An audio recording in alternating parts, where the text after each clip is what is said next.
faith, full acknowledgement in trusting what you are hearing.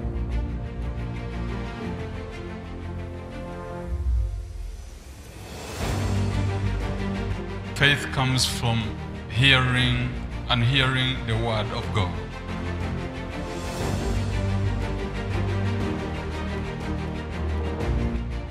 Accepting Christ Jesus is following a clear way to heaven.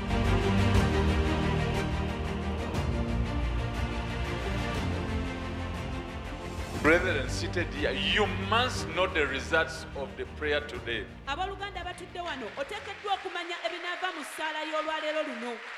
Because God is faithful. You must have no doubts. God is God. He created the heavens and the world. When He created your feet, you still have them today. You only change shoes. So what you are going to get from Him is good and permanent. It will live.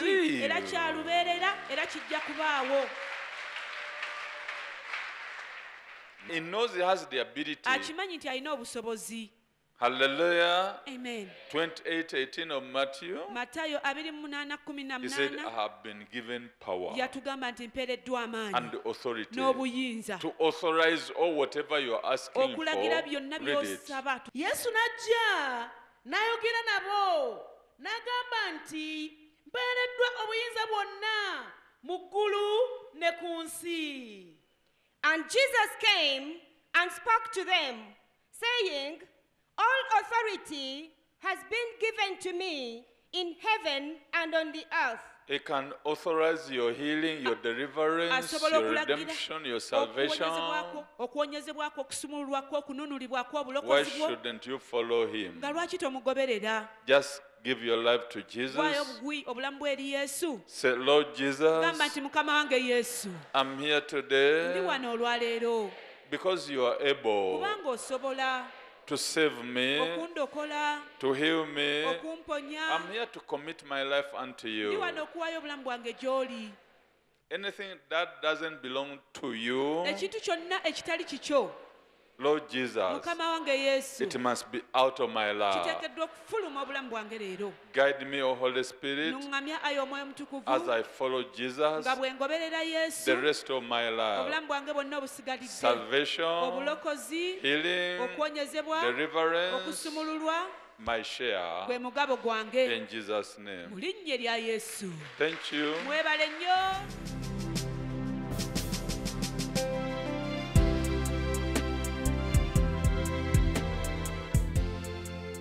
Put your hands together as we welcome this moment of healing and deliverance. In the mighty name of Jesus Christ. And here the emergency section are many who are in sickness, pain and inability. We are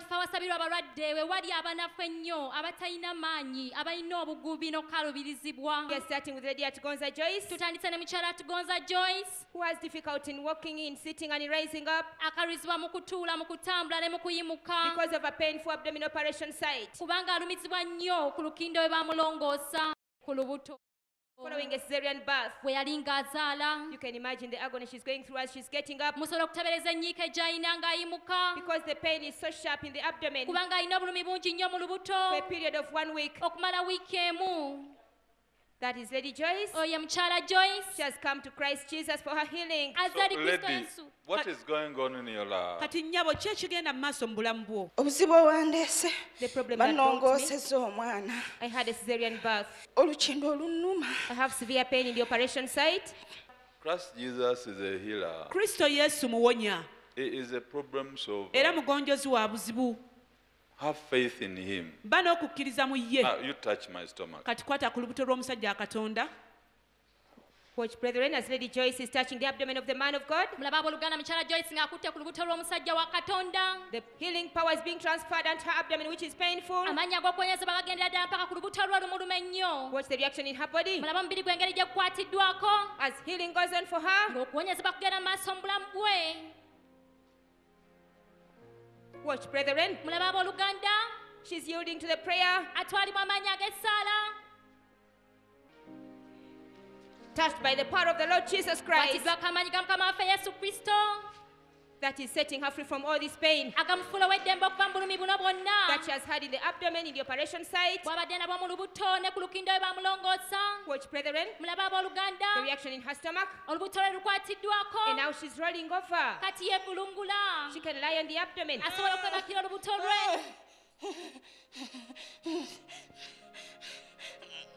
Thank you, Jesus. Thank you, Holy Spirit.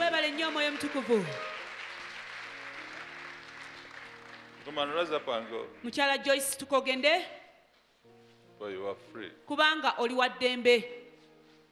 What is it? Kiki ate nnyabo?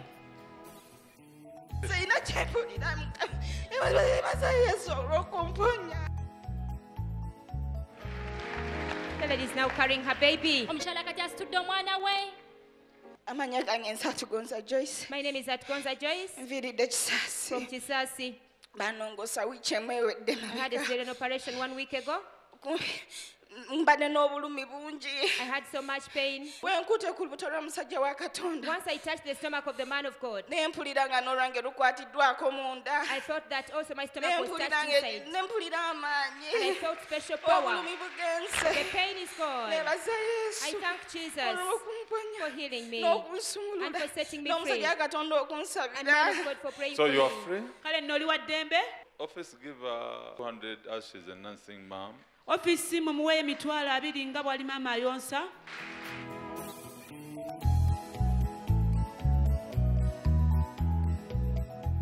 Clap for Jesus.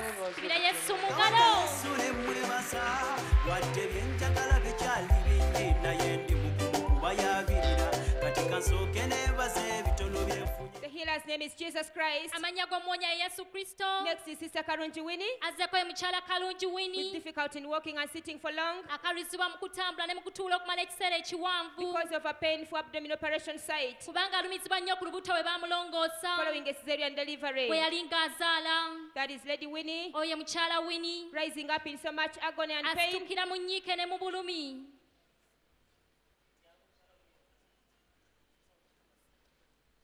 You can see she cannot walk fast.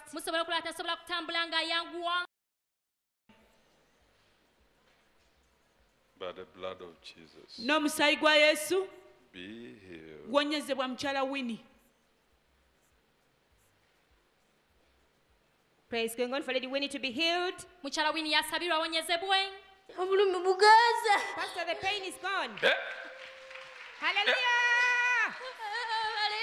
Thank you, Jesus. Thank you, Jesus. Engalo, engalo, engalo za Yesu. Clap your hands for Jesus Christ.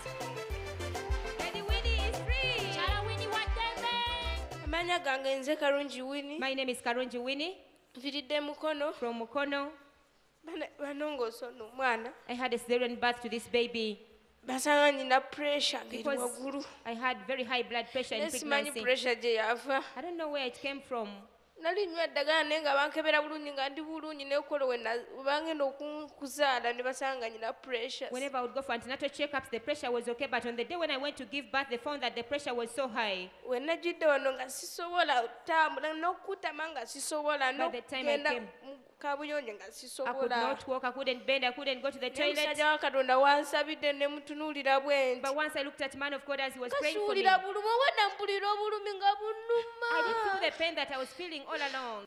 Musumba. Ebigambo bimpeddeko sina Pastor, bigambo. I'm speechless. Baza Katonda yeke kuba Mukama akuwa omukisa kuwangaze Musumba kubanga really thank bakwogerera And may bingi. God give you long life because people insult you a lot. What people say about Kakande, Abantu bye boogera ku Kakande they criticize us. abo bavuma, Those are their words. ebyo bigambo byabwe. Those are not the words of God. Ebyo si bye bigambo bya We are Katonda. here to follow the word of Ffe God. tuli wano kugoberera kigambo kya That Katonda. is all. Kyekyo Jesus said, Yesu yagamba, Father, forgive them, kitange basonyiwe for they do not know what they kubanga are doing. tebamanyi kye bakola.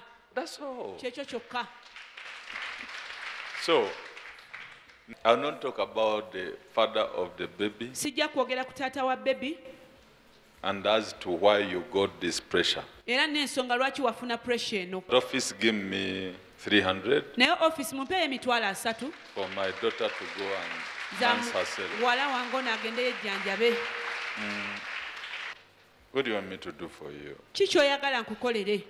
Onsabira onsonyiwa amazima kuba taata w'omwana wange ono mwagala nnyo ne lwokuba nti talina ssente bulungi naye omusabira afune ssente tuve mu bupangisa. Pastor, pray for my husband, the father of my baby. I love him so much, only that he has no money. Pray for us that we can live being tenants and get our own house. Time came for you to produce and there was no money. Kubanga kiseera kyatuuka ng'otuuse okuzaala naye nga tewali ssente. And you said, oh God, n'ogamba ye Katonda wange, what am I going to do? ŋŋenda kukola ntya? So this developed your pressure. Kakino kye kyakuleetera pressure. That's why I say I didn't want to talk about the man. Yensonga lwaki kugeza saagala kwogera ku taata w'omwana ono. Musajja wa Katonda kyogera kituufu. Man of God, what you've said is true. Kuba nali Let's not talk much. Tuleme kwogera bingi. Why don't you bring him? I pray for him. Lwaki tomuleeta ne musabira? Since you love him too much. Nga bw'omwagala ennyo. Pastor, oli ayina empaka. He's so argumentative. That is why I didn't want to talk about Era him. y'ensonga lwaki mbadde saagala kumwogerako. Naye musumba. But he will come. Naye ajja kujja. To God be the glory. Ekitiibwa kiddire Katonda. Next is Sister Nachiganda Farida. Azzeko emikyala Nakiganda Farida. With difficulty in walking fast. Akaluubizibwa mu kutambula ng'ayanguwa. Due to a painful abdominal operation site. Kubanga alumizibwa nnyo ku lubuto bamulongoosa. That was 1.5 years ago. Ogwo omwaka gumu n'ekitundu oguyise. But because of doing strenuous work, the pain resurfaced in the operation scar. Kubanga yakola emirimu egy'amaanyi n'akosa olukindo. By the blood of Jesus. N'omusaayi gwa Yesu. Be healed. Wonyezebwa nnyabo. Go, you are free. Genda oli wa ddembe. Hallelujah! Thank you, Jesus. Thank you, Jesus.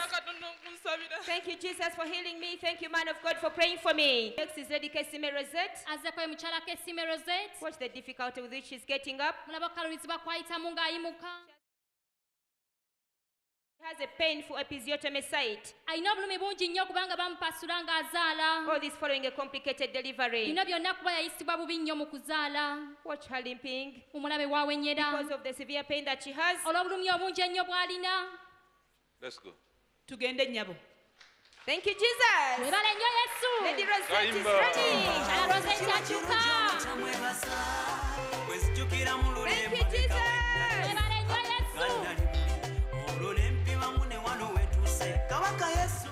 And next is a lady in agony. Azzeko emukyala ali mu nnyiike. Watch the agony on the face of Lady Nabulya Sarah. Mulabe ennyiike eri ku bwenyi bwa mukyala Nabulya Saala. She cannot see it with difficulty in rising up and walking. Tasobola kutuula akalubizibwa mu kutambula ne mu kuyimuka. She has severe lower back pain. Omugongo gumuluma nnyo wansi And the pain nsi. radiates down to the left leg. Obulumi bugenda ddala mpaka mu kugulu okwa kkono. Caused by lumbar spondylosis. Kubanga yalwala amagumba ag'omugongo. With straightening. Era gaakakanyala.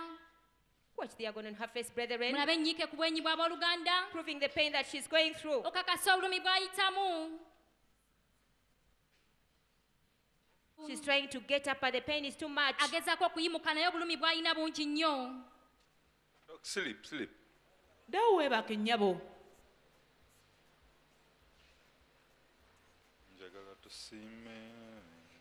Every posture that she takes is so painful. Buli ludda lwonna lw'akyukira awulira obulumi bungi nnyo. She's here to receive her healing in the mighty name of Jesus Christ. Ali wano afuna okwenyezebwako mu linnya ly'amaanyi erya Yesu Kristo.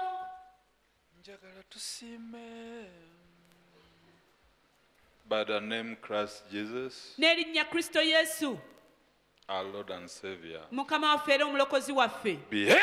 The Wonyezebwa. man of God is stepping on the foot of Lady Sarah, Omusajja wa Katonda alinnya ku kigere kya mukyala Saala. trampling upon all the pain and sickness in her body. Alinnya ku bulumi bwonna n'obulwadde mu mubiri gwe. Watch, brethren, Mulabe abooluganda. as the prayer is going on. Ng'essaala emusabirwa. Lady Sarah is getting up. Mukyala Saala ayimuka. She's getting up Ayimuka. in the mighty name of Jesus Mu linnya Christ. ly'amaanyi erya Yesu Kristo. Thank you, Jesus. Webale nnyo Yesu. Everybody clap for Jesus the healer. Kubira Yesu mu ngalo mwonya. Lady Sarah is free. Kyala wa ddembe. Thank you, Jesus. Webale nnyo Yesu. Njagala tumulage ebirungi bya Amanya gange nze Nabulya Sarah. My name is Nabulya Sarah. Bannange Yesu yeebazibwe. Praise Jesus so much. Yesu yeebazibwe Praise nnyo. the Lord Jesus.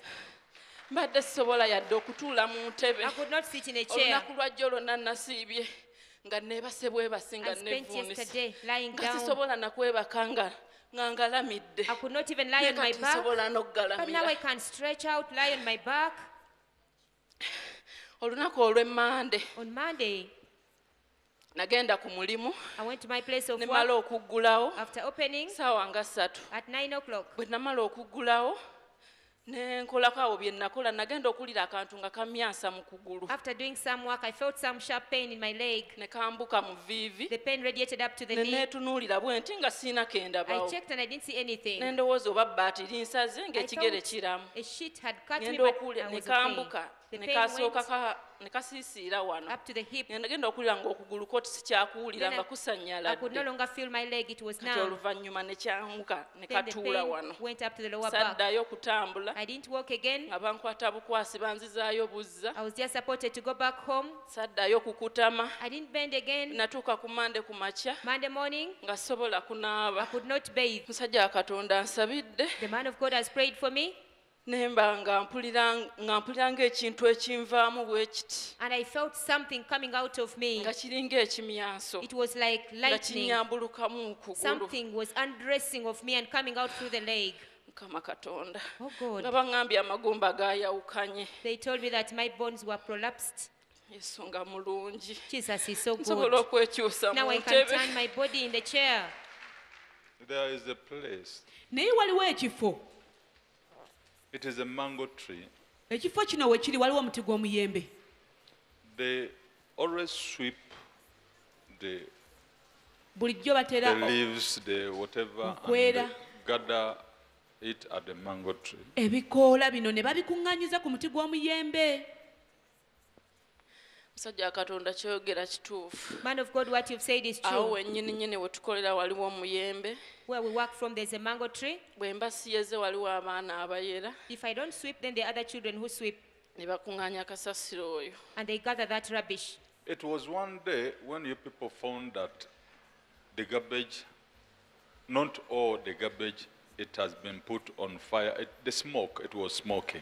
kale nno lwali lunaku lumu bantu mmwe lwe mwasanga nga kasasiro yonna tebamwokyezza naye nga gwe bwokyezzaako olaba omukka guvaamu musajja wa Katonda kituufu Man of God, what you've said is true. era olunaku lwali lumu And then one day, nensangawo kasasiro oyo nga bamwokeza ng'avaamu omukka ne ŋŋamba omwana muzikize namwana naŋŋamba sijja muzikiza simanyi yamukoleezezza ne mubuuza kati gweokola mulimu ki wano ne mukwata ne muyiwako amazzi and then one day I found they had burnt rubbish and it was smoking. Then I told the girl that you put out this fire. And then she said, I will not put it out because I'm not the one who lit it. So I said, what is your work here? So I got water and I put the fire out.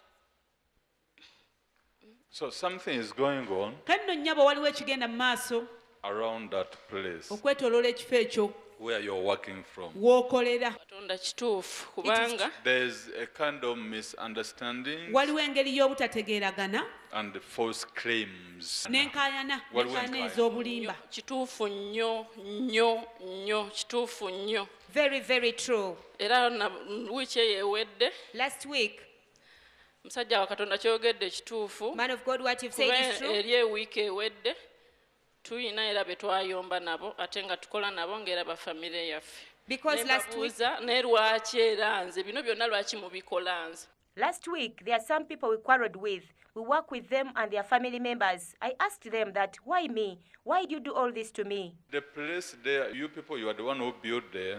kati ekyo ekifo awo nnyabo mmwe musajja wa mwazimbawo Katonda era ffe twazimbawo nga famire Man of God, we are the ones who built that place as a family. Because there was an old house. kubanga waaliwo ennyumba enkadde You didn't find it. temwagisangawo yaliwo emmanju musajja wa Katonda Yes. kyogera kituufu Man of God, what you've said is true. The old house was there at the back part. waliwo ennyumba enkadde kati bano baagulawo eri nemenyebwa ne bazimbawo eno There was an old house, and when they bought that land, they broke down the old house and built up this new one. So that is why I said they are claims kati yensonga lwaki ŋŋambye nti waliwo enkaayana and they are false claims. ate enkaayana za bulimba The family is claiming that land. Ekayanira ettaka eryo. Musajja Katonda kituufu. Man of God, what you've said is true. Bakayanirawo naye nga tebalina nsonga lwaki bakayanirawo kuba tebalina buvunaanyizibwa bwawo. They are claiming for that place, moreover they don't have the right to because they are not responsible for it. So they are our in-laws. This is the issue now. Kati neno y'ensonga. And when you reached your place of work, era we watuuka w'okolera, you carried something. Olina kye wasitula. As you are going towards the window, oba oyolekera eddinisa, you stumbled. ne weesittala. Musajja Katonda kituufu. Man of God, what you've said is true. Nalinga eyeekanga ne mbanga eyeekoonye nga tewaliiwo kye neekoonye. Njolekera ku ddirisa nzigula oluggi olwali luddako olwokubiri. As I was heading to the door to open the second door, I stumbled somewhere and I didn't see anything that scared me. Nali nsitudde kaali ka crate nga nkajjawo nti ku luggi luno nzire ku ddirisa ly'essayidi eno. Ne mbanga alina kye neekanze nga ninga eyeekoonye ngenda okutunawo bwe nti nga tesirabawo kye neekoonye nga n'ekigere kiramu. I was carrying a crate from the door to the window the other side. Then I stumbled on something, but on looking down, I didn't see anything, and my foot was okay. So this is the issue. Kati neno y'ensonga. The fight over the land. Olutalo ku ttaka lino. This has brought witchcraft. Kati kino kireese eddogo. They have started practicing witchcraft. Batandise okukola eddogo. To remove you by witchcraft. Okubajjawo naye nga babajjawo na ddogo. So this is the issue. Kati eno y'ensonga. Musajja Katonda ky'oyogera kituufu kubeera mu kwogera ennyo ebingi baagamba mukazi gwe oba otya oba oli mulamu oba oli mufu olina okuva wano. Man of God, what you've said is true because when we were arguing, they said these words that whether alive or dead, you woman, you must leave this place. And that is why you survived an accident. Era y'ensonga ki wasimattuka akabenje. And you ask, hey. N'oweebuuza noga, hey. Onaavuga atya. How does he drive? Because he left the other place to come and knock you, but kubanga they knock you. Ku ludda lwe gye yali luli lwonna n'ajja n'akutomere. Musajja Katonda kituufu. Man of God, what you've said is true. Nali nvaawo bwe nti kakati nga nsala nzira sayidi ku mukono gwange bwe nti kakati oli n'avuga speed n'ayingira omulundi gumu n'ennyimiriro nange omulundi gumu ne mubuuza ovuga biki mbu byenvuga mbitegeera vuga by'otegeera nange nvuga ebyentegeera ne mubuuza kati biriwa by'otegeera. Man of God, what you've said is true because I was driving on my side and another driver came and drove towards my way and wanted to knock me. Then I stopped and asked him that, what kind of driving are you driving? And he said, I understand what I'm driving. Then I asked him that, what is this? And over that same place, Ate mu kifo ekyo kyennyini, there is a man who was killed. waliwo omusajja eyattibwa. The man I'm talking about is called Mr. Mayanja. Omusajja gwe njogerako ayitibwa Mwami Mayanja. Musajja Katonda kyogedde kituufu omusajja oyo Mayanja Eric enfa gye yafaamu yali tetegeerekeka naye nga waaliwo omusajja omukulu gwe baali bateebereza okuba nga yavuddeko okumutta. Man of God, what you've said is very true because Mr. Mayanja died, but then he died in a mysterious way and they were suspecting a certain elderly man to be the cause of his death. So let's not go far. Tuleme kugenda wala. I pray for you to get another place. Ngenda kusabira ofune ekifo ekirala. Now you are free. Naye kati oli wa ddembe. Thank you very much. Weebale nnyo weebalire ddala. Next is Sister Irongo Irene. Azzako emikyala Irongo Irene. With difficulty in walking Akaluubizibwa mu kutambula. because she has a painful wound on the right heel which is Kubanga stitched alina ekiwundu ekimuluma ennyo ku kisinziiro kino ekya ddyo. following being cut by a sharp metal. Kubanga ekyuma kyamusala. You can see her limping Musobe omulaba bw'awenyera. because of the pain she has in this stitched wound on the Olw'obulumi heel. bw'alina mu kiwundu kino ekyatungibwa. But you talk a lot. Naye oyogera nnyo. What the man of God is saying is true. Omusajja wa Katonda kyayogedde ekituufu. Instead of just coming, I pray for you. Kifo Talk. ky'okujjaabuzi ne nkusabira oyogera. Why do you talk much? Lwaki oyogera bingi nnyo? What the man of God is saying is true. Omusajja wa Katonda kyayogedde ekituufu. Njogera nnyo. I talk a lot. Now, this is Kakande here. Dudududu. Kati kakande wuuno mugasimbaganye. What the man of God is saying is true. Instead of you coming, Mufo kyaggwe you okujja talk. n'oyogera. You know, they told me, Omanyi nze baŋŋamba omanyi omusajja oyo Me to go there, nawulidde. Nze me to- okugendayo nze Irongo okugendayo nze. Mpozi ng'ekyuma kimaze kunsala. I don't have a reason to go there. Sina nansonga entwalayo. How do you know that it is drama? Gw'omanyi otya oba oyo katemba? What the man of God is saying is true. Musajja wa Katonda kyayogedde kituufu. Now, what is your problem? Kati olina buzibu kinnyabo. Musajja wa Katonda naseera ku maddala ekyuma ne kinsala. I slid on the stairs and fell. A metal cut me. Where the pain? Obulumi buli ludda wa? Buli kakongo bule. I have pain here at the heel. Now you touch mine. Kati kwata kakongovule k'omusajja Katonda. She's touching the back part of the man of God. Akutte kakongovule k'omusajja wa Katonda. As healing is being transferred to her own leg. Okuwonyezebwa kugenda mu maaso mu kugulu kwe. I'm healed. Mponye. I'm healed. Mponye. Okay, you are healed. Kale kati owonye. Who is Kakande now? Kati Kakande y'ani? According to what you were talking. Okusinziira ku by'oli oyogera. Kakande yansabidde. Kakande is the one who has prayed for me. You are a young girl. Oli muwala muto. Just 23 years. Myaka 23 gyokka. How old is this man? Ono omusajja ali mu maaso golooza alina emyaka emeka? Simanyi. I don't know.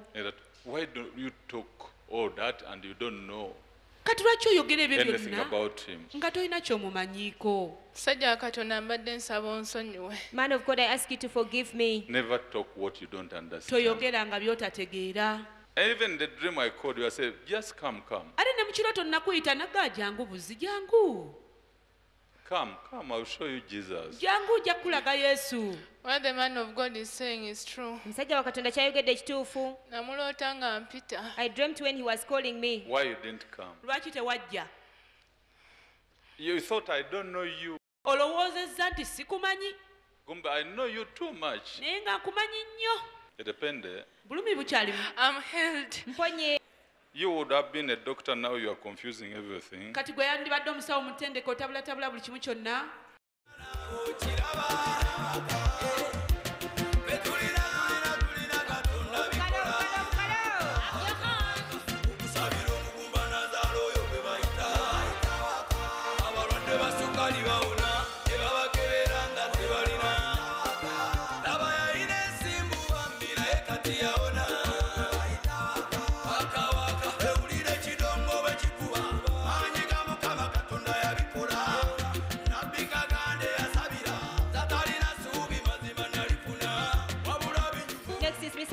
Godwin. Azakwe mwami aliganyira Godwin. With difficulty in walking fast and in doing any heavy work. Akarizibwa mutambula nga yangu anokola omulimu gwonna ogw'amaanyi. He has general body pain with painful wounds and bruises. Alina obulumi bungi nnyo omubiri gwonna munafu alina ebinuubule n'ebiwundu. On the face, on the chest. Ku bwenyi mu kifuba. On the arms. Ku mikono.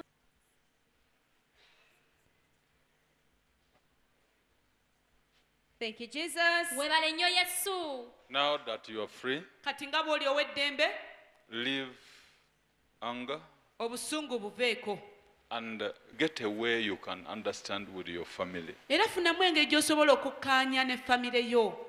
It is that you are like a rebel. Kiri nti oli mujeemu. Whenever they tell you about your family, you talk or whatever you want. Buli lwe bakugamba ku famire yo, oyogera byonna by'oyagala. Man of God, what you've said is true. Manya gange nze Aliganyira Godwin. My name is Aliganyira Godwin. Sula Nankulabye. From Nakulabye. Era nyina obusungu bungi n'omukazi wange. I have so much anger, especially towards my wife. Even your family, where you come from, Ne famire yo gy'ova. You don't consider them as human beings. Abeewammwe tobalaba nga bantu. Sajja wa Katonda ky'oyogedde kituufu. Man of God, what you say is true. No, nothing. Tobaweereza kasente, tobakubira masimu. They are no sense. Bali eyo wabasuula eyo tebagasa. Sajja wa Katonda ky'oyogedde kituufu. Man of God, what you have said is true. Now you buy a cow for your family. Kati famire yo gigulireyo ente. I given you only 2 weeks. Nkuwadde wiikisi 2 zokka. Go back to the village and buy them a cow. Ddayo mu kyalo obagulire ente. And thank your parents. Weebaze ku bakadde bo. Thank you. Weebale nnyo ssebo. You are free. Oli wa ddembe. Thank you, Jesus. Weebale nnyo Yesu. And next is Lady Nakityo Josephine. Azekwe mukyala Nakityo Josephine. With difficulty in walking, with pain in the Akarizibwa mu back. kutambula alina obulumi bungi nnyo mu mugongo. She bleeds from the rectum. Era avaamu omusaayi mu kyenda eky'emabega. The cause is not established. Ensibuko ya kino temanyiddwa.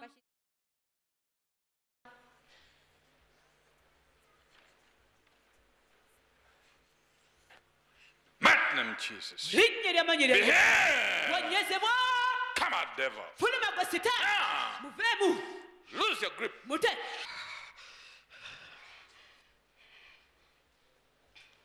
How are you feeling now? Kati owulira otya nnyabo? mpulira ng'asanyaladde. I feel as if I'm numb. Ever since you dreamt a dead child? Okuva lwe waloota omwana omufu. Amannya agange nze Nakityo Josephine nviiridde Kitintale. My name is Nakityo Josephine from Kitintale. Omusajja wa Katonda kyayogera kituufu. What the man of God has said is true. Ndoota nnyo abafu. I normally dream dead people. The particular child I'm talking about was buried there was a cassava plant. Omwana mwennyini gwe njogerako oyo n'omwana yaziikibwa awaali muwogo.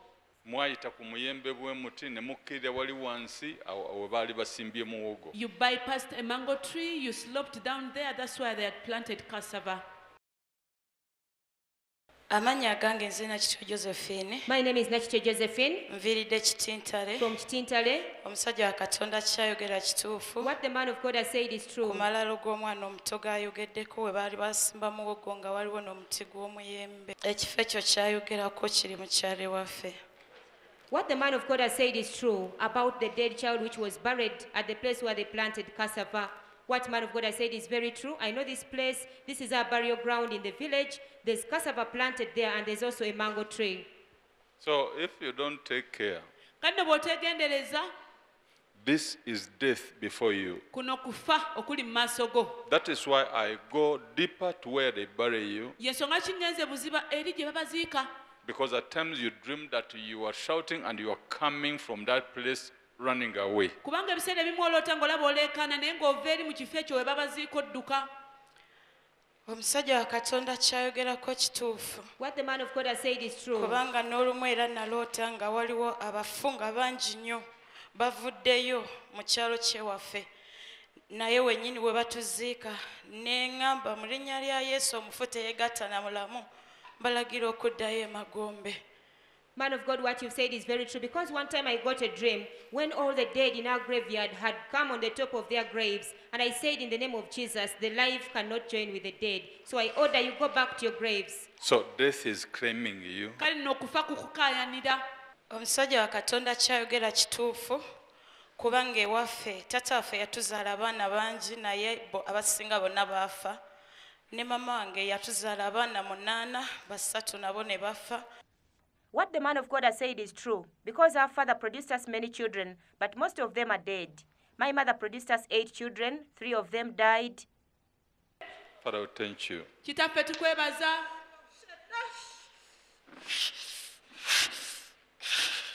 Death, part.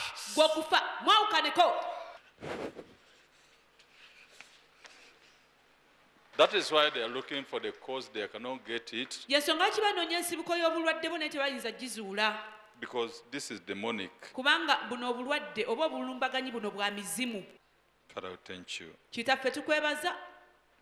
For you have given her more life. Kubanga omwongedde obulamu obulala. In Jesus' holy name. Mu linnya ettukuvu erya Yesu. That is why people should commit their lives to Christ Jesus. Eyo nno y'ensonga lwaki abantu bateekeddwa okuwaayo obulamu bwabwe eri Kristo. That they shouldn't die premature. Baleme kufa nga tebannatuuka. Otherwise, the devil can kill you Awatali ekyo sitaani asobola okukutta. at his own time. Mu kiseera kye mwayagalidde. So, woman, you are free. Kati nnyabo oli wa ddembe mukyala Nakityo. Osanyusa Yesu wange webalese nase nnyo omukwano abasinagoka mazima kale njagala tusime kuba Yesu akoze bingi by'amagero njagala tumulage ebirungi by'atuwa tusiima. Next is Mr. Baram. Azekwe mwami Balamu. He cannot open both eyes or tolerate bright light. Tasobola kuzibula maaso gombi wadde ogumiikiriza ekitangaala. Because of severe pain in the left eye with swelling. Kubanga alina obulumi bungi nnyo mu liiso eryakkoona era lizimbye. All this caused by the eye disease. Bino byonna byabaawo kubanga yalwala obulwadde obw'amaaso. Man of God is touching the eyes of the attendant. Omusajja Katonda akutte ku maaso g'oyo omujjanjabi. As healing is being transferred to the eyes ng'okuwonyezebwa kutwalibwa mu maaso of Mr. Baram. ga mwami Balamu. Watch, brethren, what is happening? Mulaba abooluganda ekigenda mu maaso. He's opening the eyes. Azibula amaaso ge. This is something Njagala God can do. tusime. Hallelujah! Thank you, Jesus. Kuba buli omu wali ali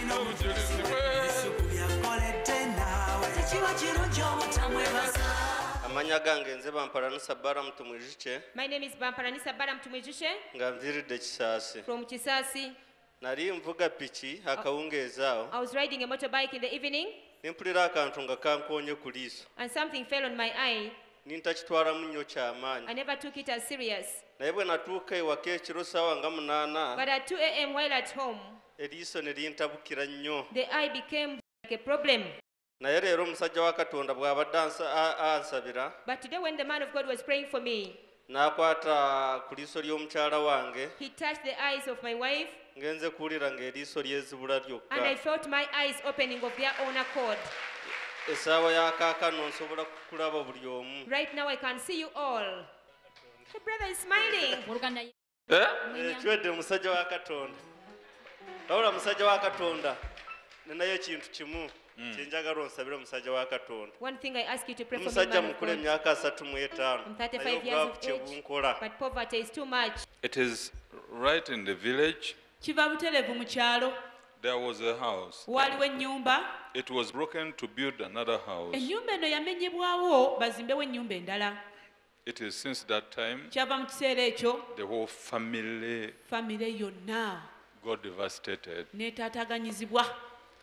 Musajja wa Katonda nsaba ontangaze. It was an old house was removed to build another house. Waliwo ennyumba enkadde yaggibwawo oba yamenyebwawo ne bazimbawo ennyumba endala. Kyalo.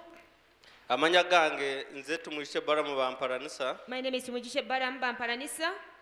Musajja wa Katonda kyoyogedde kituufu. Man of God, what you've said is true. Ennyumba musajja wa Katonda gyayogeddeko ngitegedde. I've known the house the man of God is talking about. Muzeeyi wange waliwo ennyumba gye yagula ekibanja kye yagula kyali kyamusamize.